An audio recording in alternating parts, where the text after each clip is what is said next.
بسم الله الرحمن الرحيم. الحمد لله رب العالمين، وأشهد أن لا إله إلا الله وحده لا شريك له، وأشهد أن محمدا عبده ورسوله صلى الله وسلم عليه وعلى آله وأصحابه أجمعين.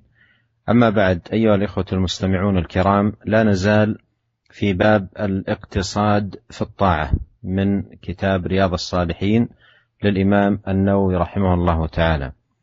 قال: وعن أنس رضي الله عنه قال: دخل النبي صلى الله عليه وسلم المسجد فإذا حبل ممدود بين الساريتين، فقال: ما هذا الحبل؟ قالوا: هذا حبل لزينب، فإذا فترت تعلقت به. فقال النبي صلى الله عليه وسلم: حلوه ليصلي أحدكم نشاطه، فإذا فتر فليرقد. متفق عليه. ومعنى فتر أي تعب.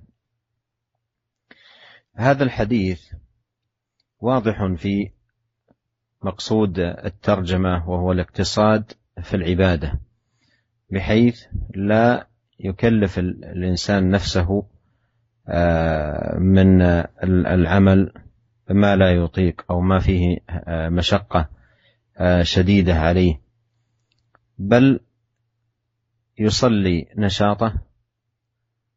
نشاطه، وإذا تعب أيضا أعطى بدنه حقه من الراحة.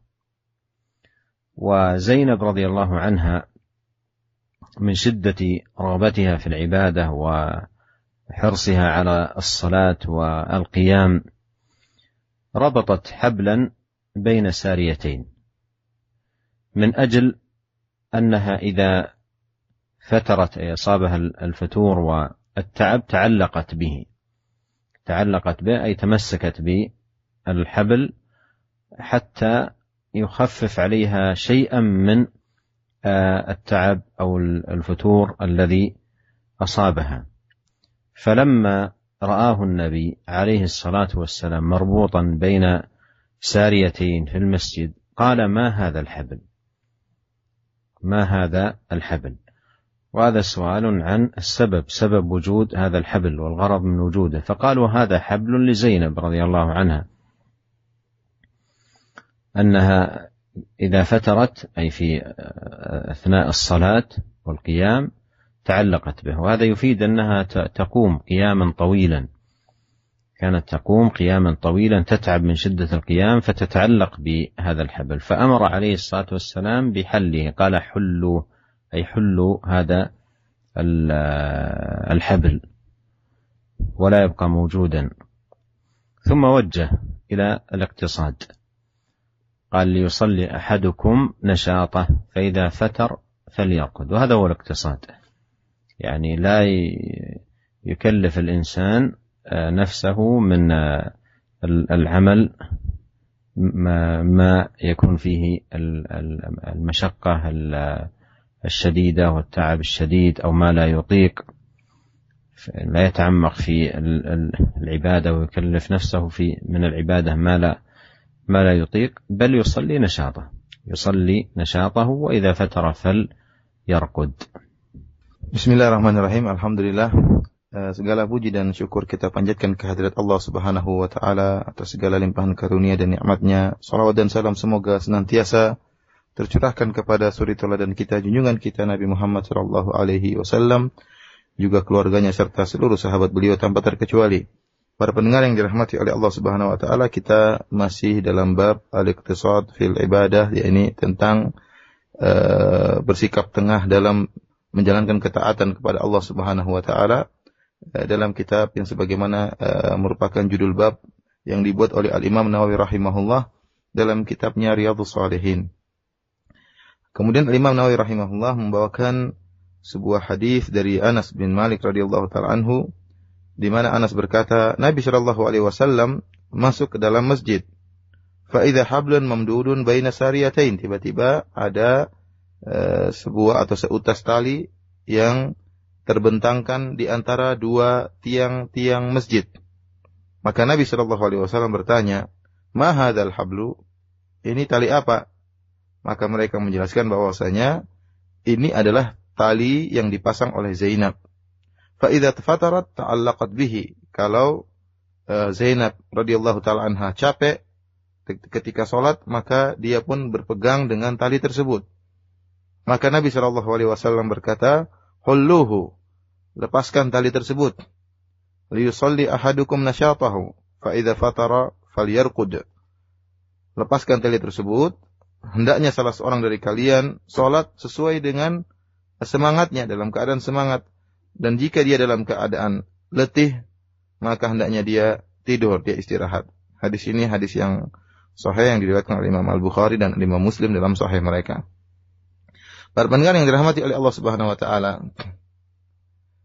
hadis ini sangat jelas menunjukkan tentang judul bab yang dibuat oleh Imam Nawawi, yaitu kesederhanaan atau bersikap tengah dalam melaksanakan ibadah ketaatan kepada Allah Subhanahu wa taala.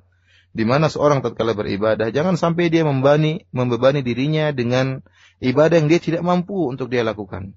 Atau dia membebani dirinya dengan suatu ibadah yang sangat mendatangkan kesulitan yang amat sangat. Ya.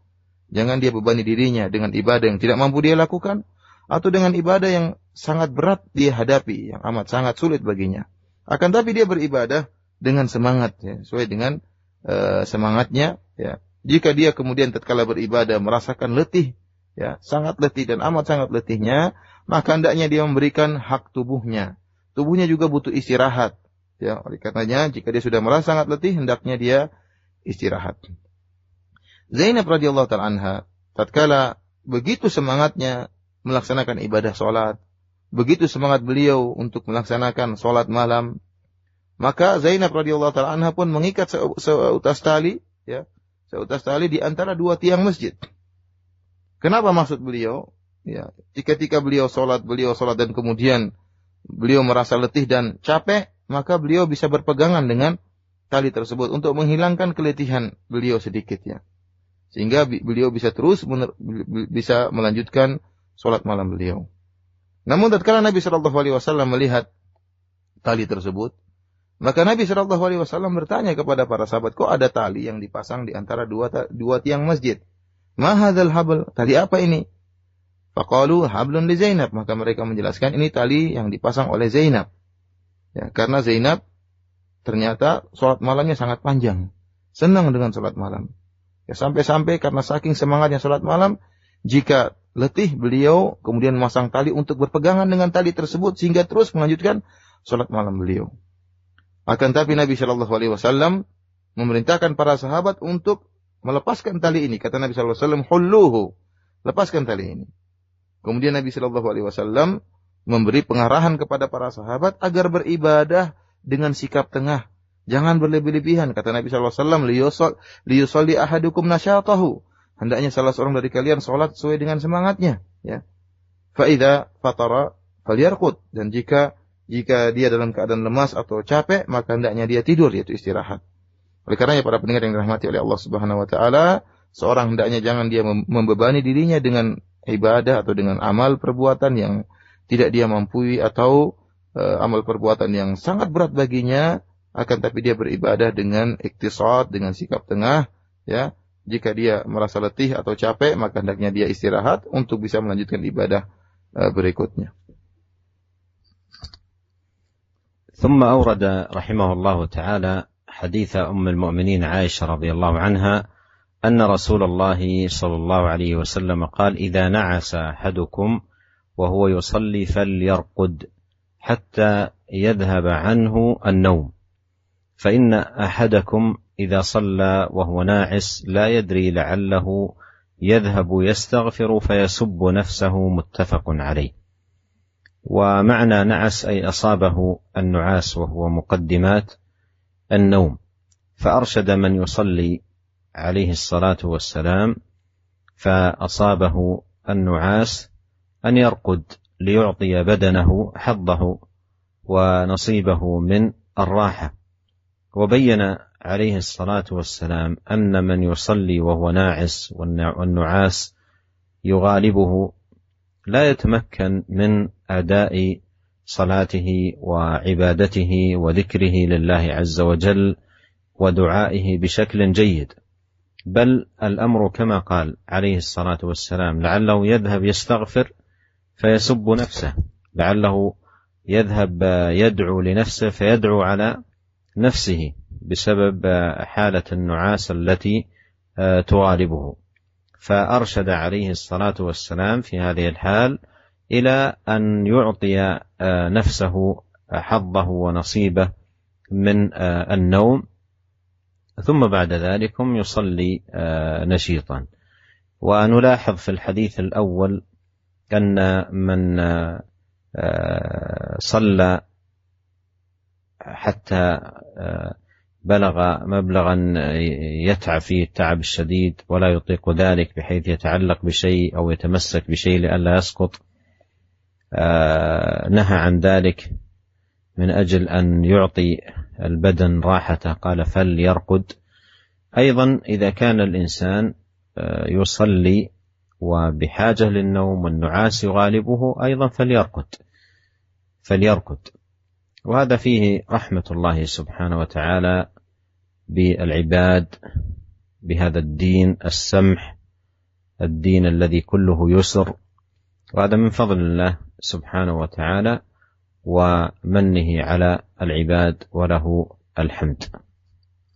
Para pendengar yang dimuliakan oleh Allah Subhanahu wa taala, kemudian Al-Imam Nawawi rahimahullah membawakan hadis berikutnya dari Ummul Mukminin, dari ibu kita semua Aisyah radhiyallahu taala anha, bahwasanya Rasulullah sallallahu alaihi wasallam pernah bersabda, "Idza na'asa ahadukum wa huwa yusalli," jika salah seorang dari kalian dalam keadaan ngantuk padahal dia dalam keadaan salat, jika dia ngantuk padahal dalam keadaan salat, falyarkut hatta yadhhaba anhu an-naum, maka hendaknya dia tidur sampai hilang rasa ngantuknya.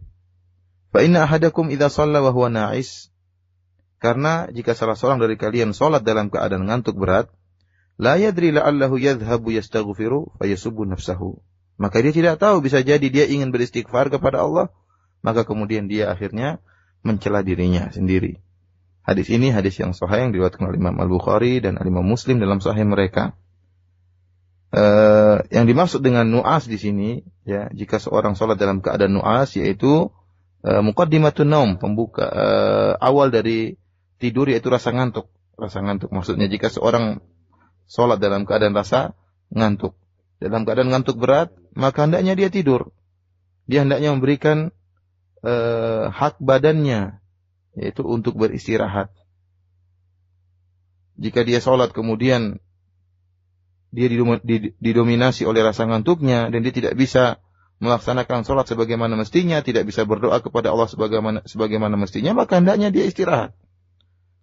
Oleh karenanya Nabi SAW menyebutkan, mengisyaratkan dalam hadis ini, kata Nabi SAW, la yadri la'allahu yadhhabu yastaghfir fayasubbu nafsahu. Dia tidak tahu, bisa jadi dia ingin beristighfar, karena saking ngantuknya dia salah ucap, maka dia malah mencela dirinya. Ya. Oleh karenanya seorang yang ngantuk berat, dia tidak bisa melaksanakan sholat, tidak bisa doa sebagaimana mestinya yang harus dia bisa lakukan. Oleh karenanya Nabi SAW memberi pengarahan agar orang yang mengalami kondisi seperti ini, dia sholat dalam keadaan ngantuk berat, maka hendaknya dia istirahat, hendaknya dia tidur. Setelah hilang rasa ngantuknya, maka dia bisa sholat dengan penuh semangat. Perhatikanlah para pendengar yang dirahmati oleh Allah Subhanahu wa taala. Kita lihat dalam dua hadis yang tadi kita bacakan. Yang pertama, ya, tentang kisah Zainab tadi radhiyallahu taala anha, di mana barang siapa yang salat, kemudian salat dengan salat yang terus-menerus sampai akhirnya dia merasakan rasa capek, rasa letih yang amat sangat. Sampai-sampai kemudian berusaha memegang tali agar bisa terus salat. Hal ini luar biasa ibadah yang seperti ini, akan tapi dilarang oleh Nabi Shallallahu Alaihi Wasallam, ya, karena ini sikapnya berlebih-lebihan dalam beribadah. Demikian juga hadis yang tadi yang kedua yang kita bacakan, jika seorang sholat dalam keadaan ngantuk, maka jangan dia paksa dirinya untuk kemudian sholat karena semangat beribadah. Enggak, Nabi Shallallahu Alaihi Wasallam juga menyuruh untuk dia beristirahat. Ini menunjukkan tentang rahmat Allah Subhanahu Wa Taala kepada hamba-hambanya. Hal ini menunjukkan bahwasanya ad-din kulluhu yusrun, bahwasanya agama ini seluruhnya mudah. Dan ini merupakan karunia Allah Subhanahu wa taala kepada hamba-hambanya agar mereka bisa beribadah dengan tidak berlebih-lebihan, bukan beribadah dengan sesuatu yang tidak mereka mampu, bukan beribadah dengan perkara yang amat berat bagi mereka, akan tapi beribadah sesuai dengan semangat mereka dan memberikan hak tubuh mereka untuk beristirahat agar bisa beribadah setelah itu dengan penuh semangat. ثم أورد رحمه الله تعالى حديث أبي جحفة وهب بن عبد الله رضي الله عنه قال: آخى النبي صلى الله عليه وسلم بين سلمان وأبي الدرداء، فزار سلمان أبا الدرداء فرأى أم الدرداء متبذلة، فقال: ما شأنك؟ قالت: أخوك أبو الدرداء ليس له حاجة في الدنيا.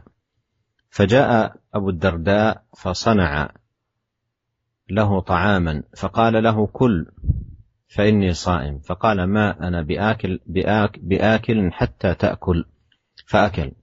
فلما كان الليل ذهب أبو الدرداء يقوم فقال له: نم، فنام، ثم ذهب يقوم فقال له: نم. فلما كان من آخر الليل قال سلمان: قم الآن. فصليا جميعا. فقال له سلمان: إن لربك عليك حقا، وإن لنفسك عليك حقا، ولأهلك عليك حقا، فأعط كل ذي حق حقه. فأتى النبي صلى الله عليه وسلم فذكر ذلك له، فقال النبي صلى الله عليه وسلم: صدق سلمان. رواه البخاري. هذا الحديث حديث عظيم في هذا الباب، باب الاقتصاد في العبادة والتوسط، وألا يحمل الإنسان نفسه من العبادة ما لا يطيق، أو أيضا أن يحمل نفسه من العبادة والتنفل ما يكون سببا لتضييع حقوق وواجبات أخرى، كحق النفس من الراحة، وحق الأهل من جلوس ومؤانسة وقضاء الوطر. وأعطى عليه الصلاة والسلام في هذا الحديث قاعدة جامعة قالها سلمان فصدقه النبي صلى الله عليه وسلم، قال: فأعطي كل ذي حق حقه. وهذه وسطية واعتدال جاء بها هذا الدين العظيم. وسلمان الفارسي زار بيت أخيه أبي الدرداء، أخ النبي صلى الله عليه وسلم بينه وبينه، فرأى أم الدرداء متبذلة، أي لم تتزين ولم تتهيأ لزوجها ولم تعتني ببدنها. فقال: ما شأنك؟ يعني ما سبب هذا؟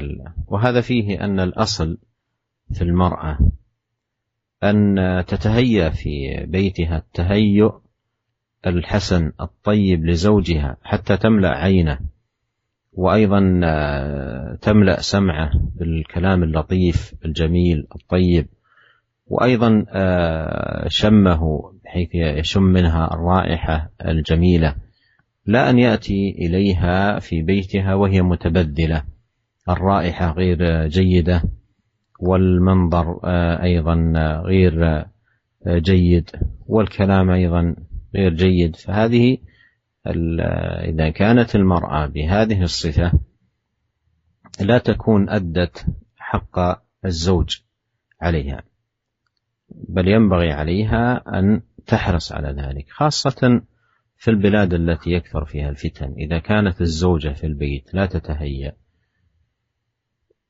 فهذه مصيبة عظيمة وفيه إضرار كبير بحق هذا الزوج، بينما إذا كانت تتزين وتتهيأ وتحسن ترتيب حالها فتملأ رغبته وتشبع حاجته. على كل قال: فرأى أم الدرداء متبذلة، فقال: ما شأنك؟ قالت: أخوك أبو الدرداء ليس له حاجة في الدنيا. أيضا تكني هنا أنه ليس له أيضا التفات إلى النساء، أو لا إربة له، أو لا التفات له لهذا الأمر.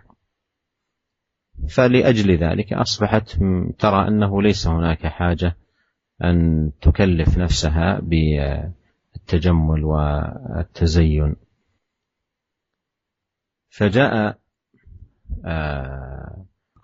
فجاء أبو الدرداء فصنع له طعاما، فقال له: كل. قال أبو الدرداء لسلمان كل، قال نعم، قال سلمان لأبي الدرداء كل، قال فإني صائم. قال ما أنا بآكل حتى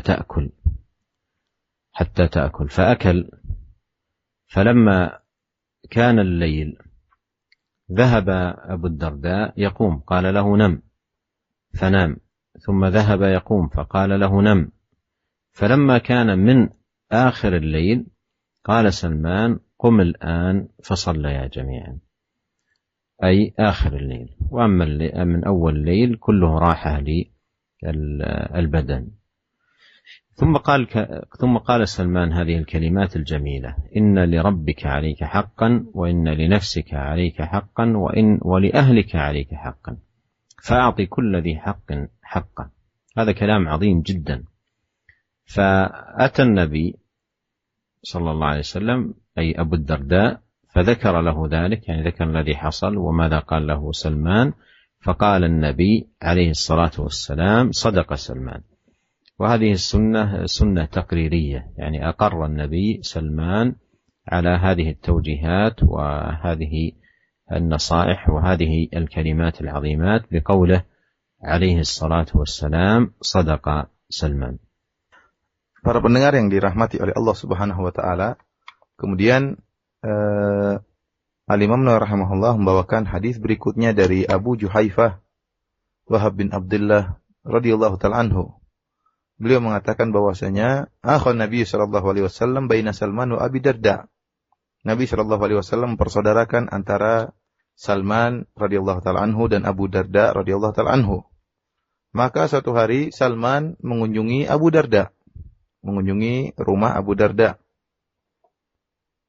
Dan Salman melihat Ummu Darda, yaitu istrinya Abu Darda, dalam keadaan mutabadzilatan, yaitu dalam keadaan memakai pakaian yang tidak rapi, kemudian tidak indah, ya. Maka Salman bertanya kepada istrinya Abu Darda, yaitu Ummu Darda, "Ma sya'nuki? Ada apa gerangan engkau?" Maka Ummu Darda berkata, "Akhuka Abu Darda laisa lahu hajatun fid dunya." Sungguhnya saudaramu Abu Darda, yaitu suamiku, dia tidak butuh dengan dunia. Maka setelah itu datanglah Abu Darda, ya. Jadi di awal kedatangan Salman, Abu Darda sedang tidak di rumah. Kemudian setelah itu datanglah Abu Darda, maka Abu Darda pun membuat makanan untuk dihidangkan kepada Salman. Lalu Abu Darda berkata kepada Salman, "Kul fa inni sha'im." Silakan makan makanan yang saya hidangkan, adapun saya tidak makan karena saya dalam keadaan berpuasa.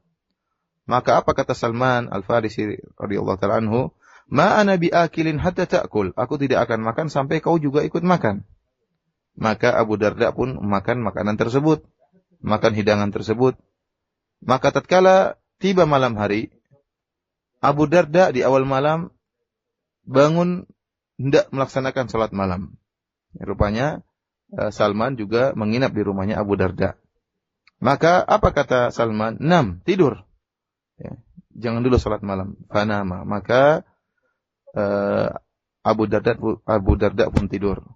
Kemudian beberapa saat kemudian Abu Darda bangun lagi, ingin melaksanakan salat malam lagi. Namun dicegah kembali oleh Salman dengan berkata, "Nam, tidurlah engkau." Falamma kana min akhiril lail, qala Salman, dan tatkala sudah masuk menjelang malam yang terakhir, akhir malam, maka Salman pun berkata kepada Abu Darda, "Qumil an, sekarang waktunya untuk melaksanakan salat malam." Fa shallaya jami'an, maka dua-duanya pun salat. Setelah itu Salman berkata kepada Abu Darda dengan sebuah perkataan yang indah, kata Salman, "Inna li rabbika 'alaika haqqan." Sungguhnya Rabb engkau memiliki hak yang harus engkau tunaikan. Wa inna li nafsika 'alaika haqqan. Demikian juga sungguhnya dirimu itu memiliki hak, badanmu itu memiliki hak yang harus engkau tunaikan. Wa li ahlika 'alaika haqqan, dan sungguhnya istrimu juga memiliki hak yang harus engkau tunaikan. Fa'ati kulladzi haqqin haqqah. Maka hendaknya engkau menunaikan hak kepada setiap pemilik hak. Maka setelah itu Abu Darda pun mendatangi Nabi sallallahu alaihi wasallam, fadzakara dzalika lahu, kemudian dia menceritakan apa yang terjadi antara dia dengan Salman dan nasihat Salman Al-Farisi kepadanya. Maka apa kata Nabi sallallahu alaihi wasallam? Shadaqa Salman. Sungguh benar Salman. Hadis ini hadis yang sahih yang diriwayatkan oleh Imam Al-Bukhari dalam sahihnya. Para pendengar yang dirahmati oleh Allah Subhanahu wa taala, hadis ini merupakan hadis yang sangat agung terutama dalam bab yang sedang kita bahas ini, yaitu al-iqtisad fil ibadah. Bersikap tengah ya dalam beribadah, tidak berlebih-lebihan. Artinya seorang jangan sampai memaksa dirinya untuk melaksanakan ibadah dengan ibadah yang tidak dia mampu. Ya. Di antaranya atau ibadah yang berat untuk dia lakukan di antaranya misalnya dia melaksanakan perkara-perkara yang sunnah, ya, semangat untuk melaksanakan sunnah-sunnah Nabi Shallallahu Alaihi Wasallam, akan tetapi dengan mengorbankan hak-hak yang harus dia tunaikan, ini tidak diperbolehkan. Karena jiwa itu memiliki hak, ya, badan kita memiliki hak, kita harus istirahat. Tidak boleh kita menyiksa diri kita dengan terus beribadah sehingga tidak beristirahat. Kemudian istri kita juga punya hak, jangan sampai kita terus kita semangat, memang semangat sholat malam, semangat beribadah, semangat berpuasa, tapi yang jadi korban adalah istri kita.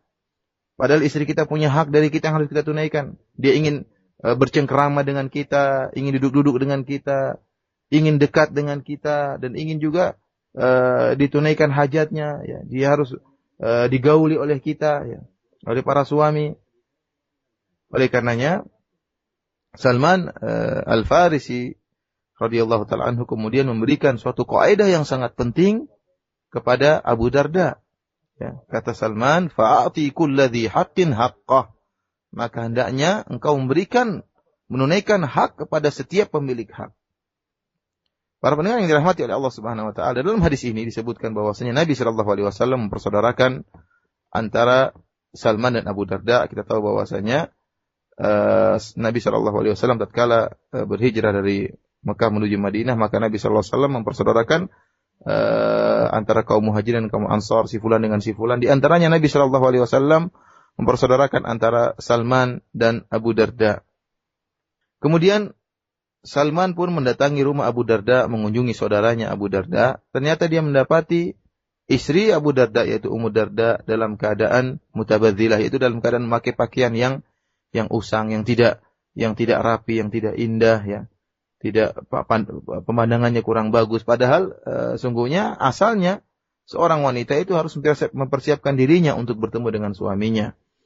Hendaknya dia mempersiapkan dirinya agar suaminya tatkala bertemu dengan sang istri, dia mencium bau yang enak, ya. Kemudian bau yang harum. Kemudian tatkala berbicara dengan istrinya mengucapkan perkataan-perkataan yang indah, yang enak didengar oleh suaminya.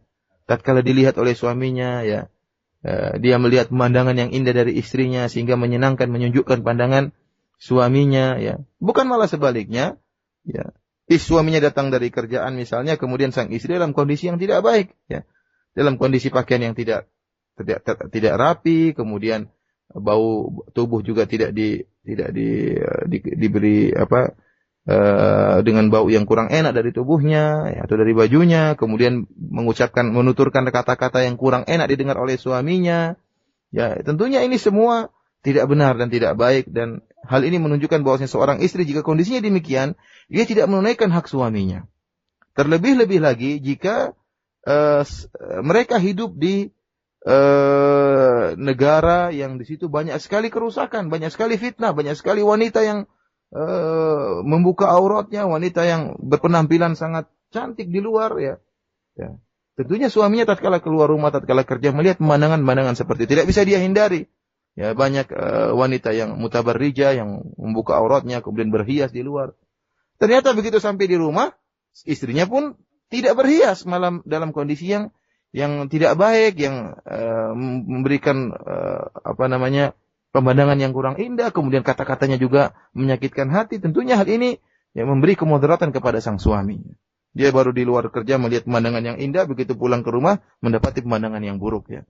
Tentunya ini memberi kemudaratan bagi suami, terutama di negara yang di situ banyak kemaksiatan, ya, diumbar aurat-aurat wanita.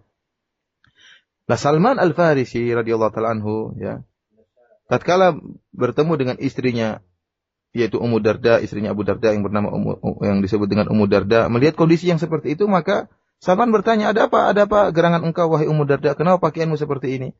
Maka Ummu Darda mengatakan, akhuka laisa lahu hajatun ila dunya.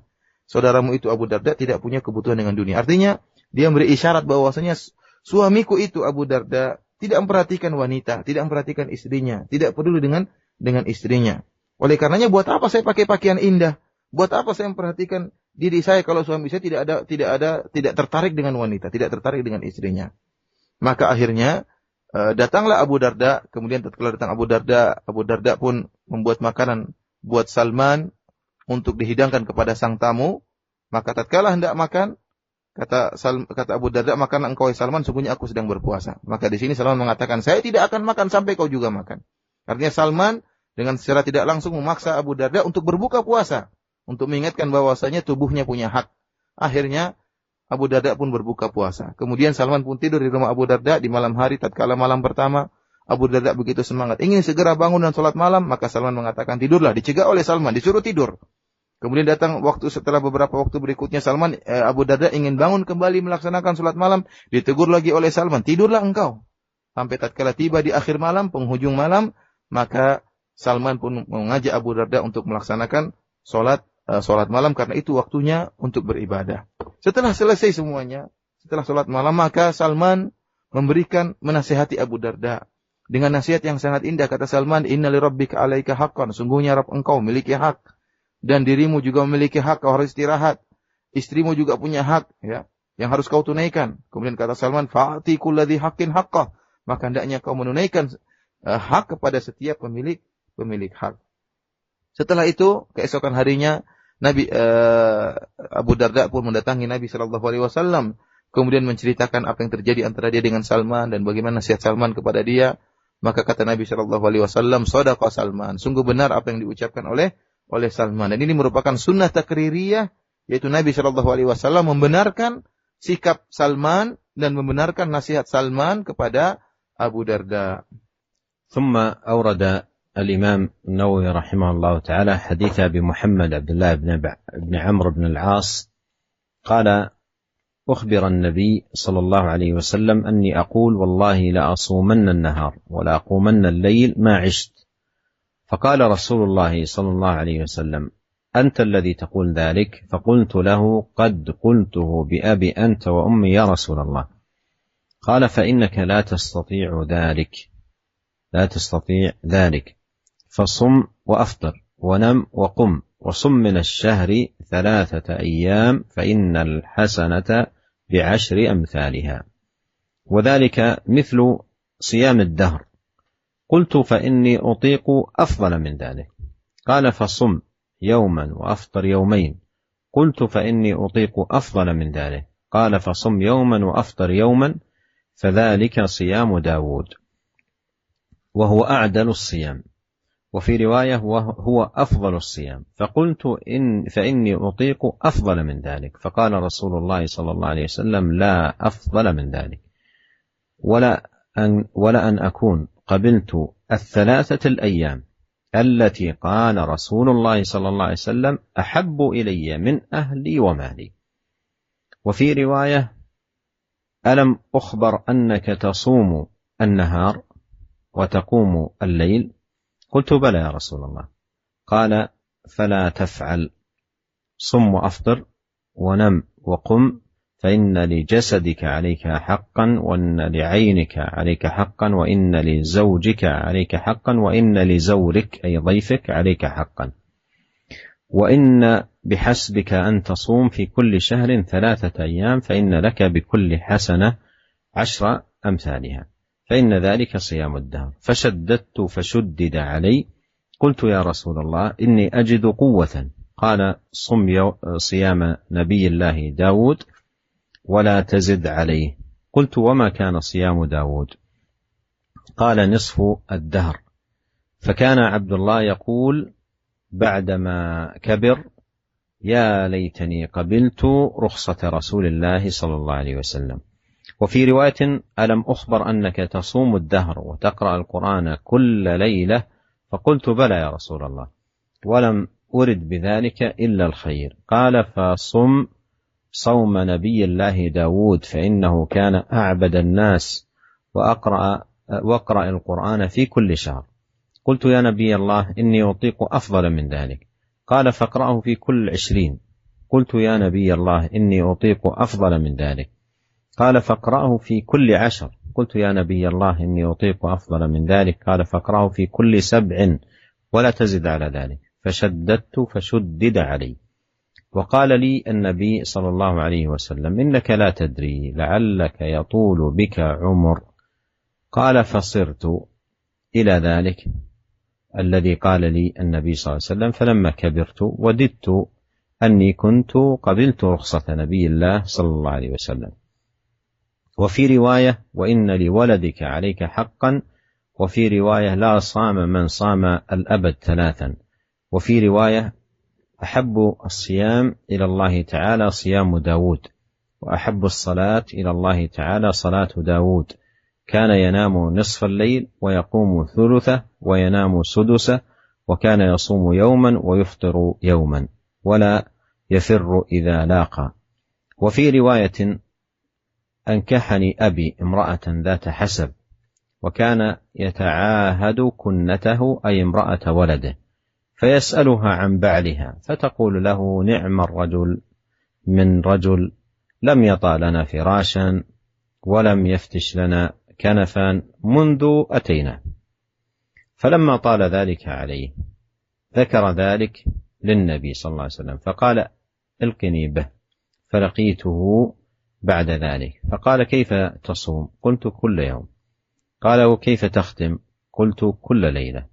وذكر نحو ما سبق. وكان يقرأ على بعض أهله 7 الذي يقرأه يعرضه من النهار ليكون أخف عليه. 7 نعم الذي يقرأه من النهار من الليل يعرضه من النهار. كان يقرأ على بعض أهله 7 الذي يقرأه يعرضه من النهار ليكون أخف عليه بالليل. وإذا أراد أن يتقوى أفطر أياما وأحصى وصام مثلهن، كراهية أن يترك شيئا فارق عليه النبي صلى الله عليه وسلم. كل هذه الروايات صحيحة، معظمها في الصحيحين وقليل منها في أحدهما. هذا الحديث العظيم هو أيضا في باب الاقتصاد في طاعة الله وعبادته، وفيه ما جاء في الحديث الذي قبله: إعطاء كل ذي حق حقه، ولا تكون النافلة على حساب إضاعة الحق، حق البدن بالراحة، وحق العين بالنوم، حق الأهل أيضا بالمؤانسة وقضاء الوطر، أيضا الحقوق الأخرى. فذكر النبي صلى الله عليه وسلم في هذا قاعدة جامعة: أعطي كل ذي حق حقه. وفصل في هذا الحديث قال: إن لأهلك عليك حقا، إن لزوجك عليك حقا، إن لعينك عليك حقا، إن لزورك أي ضيفك عليك حقا. فأمر بأن يعطي كل ذي حق حقا. وأيضا الحديث في سعة رحمة الله عز وجل: الحسنة ب10 أمثالها، من صام 3 أيام من الشهر كأنما صام الشهر كله. ولهذا قال عبد الله بن عمرو: ليتني قبلت رخصة النبي صلى الله عليه وسلم عندما قال له 3 أيام، قال: ليتني قبلت 3 أيام. وفي الحديث أيضا أن الكمال في الاتباع لهدي النبي صلى الله عليه وسلم، لأن عبد الله بن عمرو قال: لم أرد بذلك إلا الخير، لم أرد بذلك إلا الخير. لكن النبي صلى الله عليه وسلم أنكر عليه. فما كل من أراد الخير أدركه. قد يكون إنسان أراد الخير فيعمل أعمالا فيها تشديد على النفس وتحميل لها ما لا تطيقه، ويكون فعل ذلك من باب إرادة الخير. فلا يكفي فقط إرادة الخير، بل لابد من موافقة العمل هدي النبي الكريم عليه الصلاة والسلام. ولهذا لما كان يقول: أطيق أفضل من ذلك، قال: لا أفضل من ذلك، لا أفضل من ذلك، مع أنه عمل صالح. لكن النبي صلى الله عليه وسلم يقول: لا أفضل من ذلك، لأن هناك حقوق معتبرة شرعا لابد من مراعاتها. أيضا الحديث يفيد أن قليل العبادة الدائم المستمر مع موافقة الهدي هدي النبي عليه الصلاة والسلام خير من كثير ينقطع ويتوقف عنه العبد. وأيضا الحديث فيه شاهد للترجمة من حيث الاقتصاد في الطاعة والتوسط، وأيضا عدم تكليف النفس ما لا تطيق، في رفع الحرج والمشقة. فالحديث فيه فوائد عظيمة، لكن يكفي منه ما تيسر الإشارة إليه، والله أعلم. Bismillahirrahmanirrahim. Para pendengar yang dirahmati oleh Allah Subhanahu wa taala, kemudian Al-Imam Nawawi rahimahullah membawakan sebuah hadis yang sangat panjang dari tentang kisah sahabat Abu Muhammad Abdullah bin Amr bin Al-As radhiyallahu taala anhu. Bagaimana semangat beliau tatkala beribadah. Di mana sahabat Abdullah bin Amr bin Al-As radhiyallahu taala anhu berkata, telah dikabarkan kepada Nabi sallallahu alaihi wasallam bahwasanya aku berkata, demi Allah, aku akan berpuasa setiap hari dan aku akan terus tiap salat malam selama hidupku. Maka Rasulullah sallallahu alaihi wasallam pun mendatangiku dan berkata, "Antal ladzi taqulu dzalik?" Wahai Abdullah bin Amr bin Al-As, engkau yang telah mengatakan demikian. Kata Abdullah bin Amr bin Al-As, "Benar, aku telah mengucapkannya." Kata Nabi sallallahu alaihi wasallam, "Fa innaka la tastati'u dzalik." Sungguh engkau tidak akan mampu melakukannya. Ya, puasa setiap hari, ya. Tidak berhenti-berhenti sampai seumur hidup. Maka kata Nabi sallallahu alaihi wasallam, sungguhnya engkau tidak akan mampu melakukannya. Fasum wa aftir. Hendaknya engkau berpuasa dan berbuka. Hendaknya engkau berpuasa dan juga hari yang lain engkau berbuka. Wa nam wa qum, dan jangan engkau terus salat malam semalam suntuk, tidak tidur-tidur. Kata Nabi sallallahu alaihi wasallam, wa nam wa qum. Hendaknya kau tidur dan salat malam. Kemudian kata Nabi sallallahu alaihi wasallam, "Wa sum minasyahri thalathata ayyam." Hendaknya engkau berpuasa 3 hari dalam setiap bulan. Fa innal hasanata bi asyri amsalihha. Kenapa? Kata Nabi sallallahu alaihi wasallam, karena satu kebaikan itu dilipat gandakan oleh Allah 10 kali lipat. Wa dzalika mithlu siyamid dahr, dan ini seperti engkau berpuasa sepanjang waktu, sepanjang zaman. Karena kalau engkau berpuasa setiap hari, setiap bulan 3 hari, maka seakan-akan engkau berpuasa sebulan penuh. Karena satu hari dilipat gandakan oleh Allah Subhanahu wa taala 10 kali lipat, seakan-akan engkau berpuasa sehari seperti 10 hari. Jika berpuasa 3 hari seperti 30 hari, dan jika dilakukan setiap bulan, maka seakan-akan engkau berpuasa sepanjang umurmu. Apa kata Abdullah bin Amr bin Al-As tatkala mendengar tawaran Nabi untuk berpuasa 3 hari dalam sebulan? Kata Abdullah bin Amr bin Al-As, "Fa inni utiku afdhala min dzalik." Saya mampu lebih daripada itu, wahai Rasulullah. Kata Nabi sallallahu alaihi wasallam, "Fasum yauman wa aftir yaumain." Kalau begitu puasa sehari, berbuka 2 hari. Kata Abdullah bin Amr bin Al-As, "Fa inni utiku afdhala min dzalik." Saya mampu lebih daripada itu, wahai Rasulullah. Kata Nabi sallallahu alaihi wasallam, "Fasum yauman wa aftir yauman." Kalau gitu berpuasalah engkau sehari dan berbuka sehari yang lain engkau berbuka. Fadzalika siyamu Daud alaihi salam, dan itu adalah puasanya Nabi Daud alaihi salam. Wa huwa a'dalus siyam, dan itu adalah puasa yang paling baik. Dalam riwayat yang lain kata Nabi sallallahu alaihi wasallam, wa huwa afdhalus siyam, itu puasa yang paling afdal, puasanya Nabi Daud alaihi salam. Maka apa kata Abdullah bin Amr bin Al-As? Fa inni utiku afdhala min dzalik. Wahai Rasulullah, aku mampu lebih daripada itu. Kata Rasulullah sallallahu alaihi wasallam, kata Abdullah bin Amr bin Al-As, aku mampu melakukan yang lebih afdal daripada itu. Kata Nabi sallallahu alaihi wasallam, la afdhala min dzalik, tidak ada yang lebih baik daripada puasanya Nabi Daud. Kemudian apa kata Abdullah bin Amr bin Al-As? Kalau seandainya saya menerima tawaran Nabi untuk berpuasa 3 hari setiap bulan, tentunya ini lebih aku sukai daripada keluargaku dan daripada hartaku. Ini ucapan Abdullah bin Amr bin Al-As tatkala dia sudah mencapai masa tua, dia mengingat kembali tawaran Nabi sallallahu alaihi wasallam tatkala dia masih muda, begitu semangat dia beribadah. Dia mengatakan, seandainya dulu saya menerima tawaran Nabi agar berpuasa 3 hari setiap bulannya. Dalam riwayat yang lain, Nabi sallallahu alaihi wasallam berkata kepada Abdullah bin Amr bin Al-As radhiyallahu ta'ala anhu, "Aku telah dikabarkan bahwasanya engkau berpuasa setiap hari dan engkau salat malam semalam suntuk setiap malam." Maka kata Abdullah bin Amr bin Al-As, "Benar wahai Rasulullah." Kata Nabi sallallahu alaihi wasallam, "Fala taf'al, jangan kau lakukan hal itu. Berpuasalah dan berbuka, tidurlah dan salat malamlah." Kemudian kata Nabi sallallahu alaihi wasallam, "Fa inna li jasadika 'alaika haqqan." Sungguhnya jasadmu itu punya hak yang harus kau tunaikan. Wa inna li ainaika 'alaika haqqan, dan sungguhnya dua matamu itu memiliki hak yang harus engkau tunaikan, itu engkau harus tidur, engkau harus istirahat. Wa inna li zaujika 'alaika haqqan, dan sungguhnya istrimu juga punya hak yang harus kau tunaikan. Wa inna li zawrika 'alaika haqqan, dan sungguhnya tamumu juga punya hak, jangan kau beribadah tidak memperhatikan tamumu. Wa inna bihasbika an tasuma fi kulli syahrin 3 ayyam, sungguhnya cukup bagi engkau untuk berpuasa 3 hari dalam sebulan. Fa innalaka bikulli hasanatin asyru amsalha, karena sungguhnya setiap kebaikan akan dilipat gandakan oleh Allah menjadi 10 kali lipat, dan itulah puasa dahar, puasa sepanjang zaman. Fasyadattu, maka aku pun memaksa lebih daripada itu, akhirnya aku pun mengalami kesulitan. Kata Abdullah bin Amr bin Al-As, ya Rasulullah, aku memiliki kekuatan, aku mampu ya Rasulullah. Aku mampu lebih daripada itu. Kata Nabi SAW, kalau gitu, puasalah engkau sebagaimana puasanya Nabi Daud alaihissalam, dan jangan lebih daripada itu.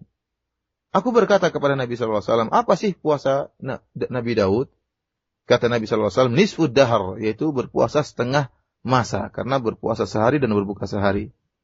Kemudian tatkala Abdullah bin Amr bin Al-As sudah mencapai masa tua, dia berkata, ya laitani qabiltu rukhsata Rasulillah sallallahu alaihi wasallam, sungguh seandainya waktu saya masih kuat di masa muda, saya menerima keringanan yang diberikan oleh Nabi sallallahu alaihi wasallam, keringanan yang ditawarkan oleh Nabi sallallahu alaihi wasallam.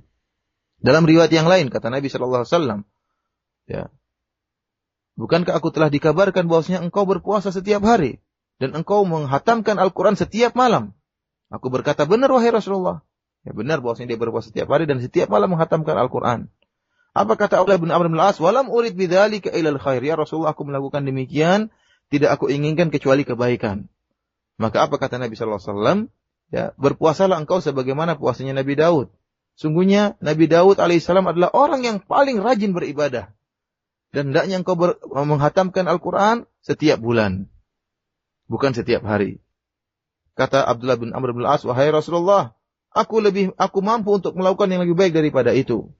Kata Nabi SAW, kalau gitu khatamkanlah Al-Quran setiap 20 hari. Abdullah bin Amr bin Al-As berkata, wahai Nabi Allah, wahai Rasulullah, aku mampu untuk melakukan yang lebih baik daripada itu. Kata Nabi SAW, kalau begitu khatamkan Al-Quran setiap 10 hari. Kata Abdullah bin Amr bin Al-As, wahai Rasulullah, aku mampu lebih daripada itu. Kata Nabi SAW, maka khatamkanlah Al-Quran setiap 7 hari, wala tazid ala dhalik, dan jangan kau lebih daripada itu lagi. Cukup khatam Al-Quran setiap 7 hari, setiap pekan. Fasyadattu fashuddida alayya, kata Abdullah bin Al-As, aku memaksakan diriku, akhirnya aku merasa berat. Kemudian kata Nabi SAW kepada Abdullah bin Amr bin Al-As, innaka la tadri la'allaka yatulu bika umur. Wahai Abdullah bin Amr bin Al-As, engkau tidak tahu, bisa jadi Allah memanjangkan umurmu. Dan ternyata benar, kata Abdullah bin Amr bin Al-As, aku dipanjangkan umurku oleh Allah Subhanahu wa taala, dan tatkala aku mencapai masa tua, aku berangan-angan kalau seandainya dulu aku menerima keringanan yang ditawarkan oleh Nabi sallallahu alaihi wasallam. Dalam riwayat yang lain, Nabi sallallahu alaihi wasallam berkata, sungguhnya anakmu memiliki hak dan tidak ada puasa bagi orang yang berpuasa dahar, berpuasa tiap hari tidak ada nilai puasanya. Rasulullah SAW menekankan sampai 3 kali. Tidak ada puasa bagi orang yang berpuasa setiap hari. Tidak ada puasa bagi orang yang berpuasa setiap hari. Dalam riwayat yang lain, Nabi sallallahu alaihi wasallam mengatakan, puasa yang paling dicintai oleh Allah Subhanahu wa taala adalah puasanya Nabi Daud. Dan salat yang paling dicintai oleh Allah Subhanahu wa taala salatnya Nabi Daud. Beliau tidur setengah malam, kemudian beliau salat malam 1/3 malam, kemudian beliau tidur lagi 1/6 malam. Kemudian Nabi Daud alaihissalam berpuasa sehari dan berbuka sehari, dan beliau tidak lari dari peperangan tatkala bertemu dengan musuh.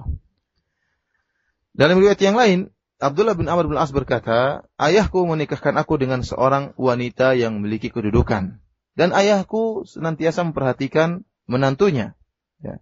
Maka suatu saat ayahku datang kepada istriku dan bertanya tentang suaminya, tentang diriku.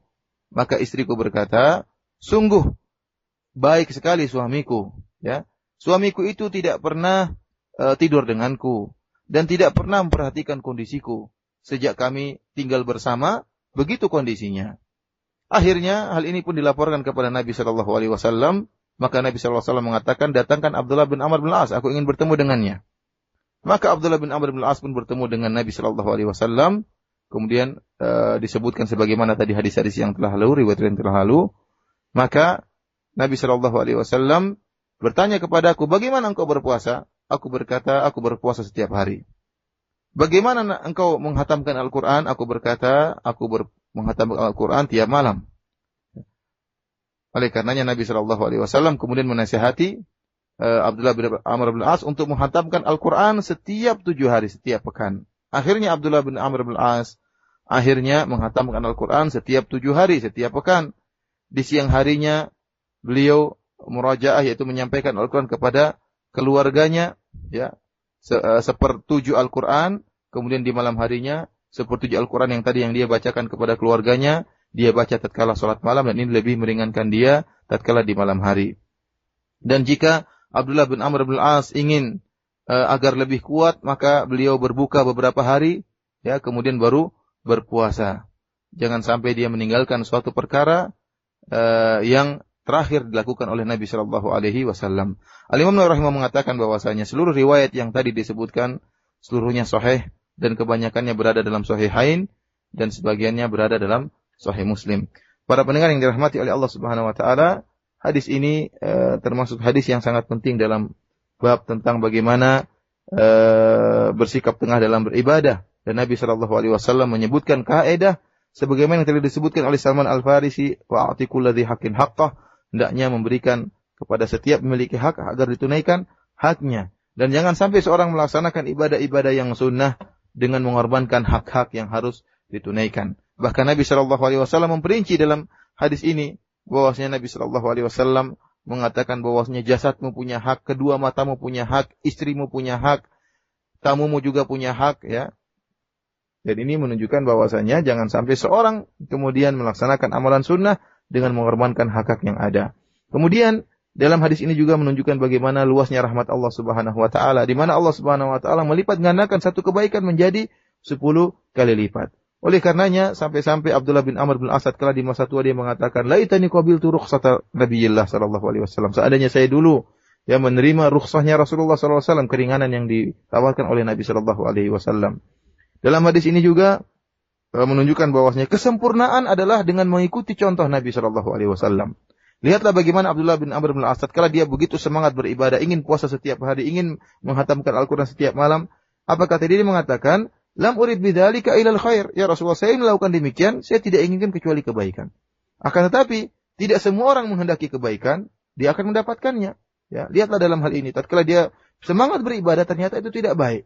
Justru yang terbaik adalah yang sesuai dengan sunnah Nabi Shallallahu Alaihi Wasallam, sesuai dengan yang dicontohkan dan diarahkan oleh Nabi Shallallahu Alaihi Wasallam. Demikian juga puasa. Oleh karenanya, tatkala Abdullah bin Amr bin As ingin puasa tiap hari, maka Nabi mengatakan puasa terbaik adalah puasanya Nabi Daud alaihissalam, berbuka sehari, berpuasa sehari. Kemudian Nabi menegaskan, la afdhala min dzalik.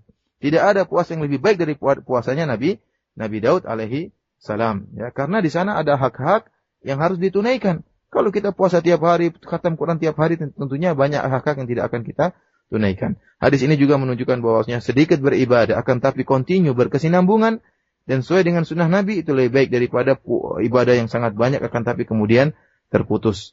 Yang menjadi perhatian kita dalam hadis ini bahwasanya hadis ini sangat menekankan judul bab yang dibuat oleh Imam Nawawi, yaitu hendaknya kita bersikap tengah dalam beribadah. Demikianlah para pendengar yang dirahmati oleh Allah Subhanahu Wa Taala, kajian kita pada kesempatan kali ini. Selanjutnya insyaallah akan kita lanjutkan pada pekan depan. Wabillahi taufiq wal hidayah. Assalamualaikum warahmatullahi wabarakatuh.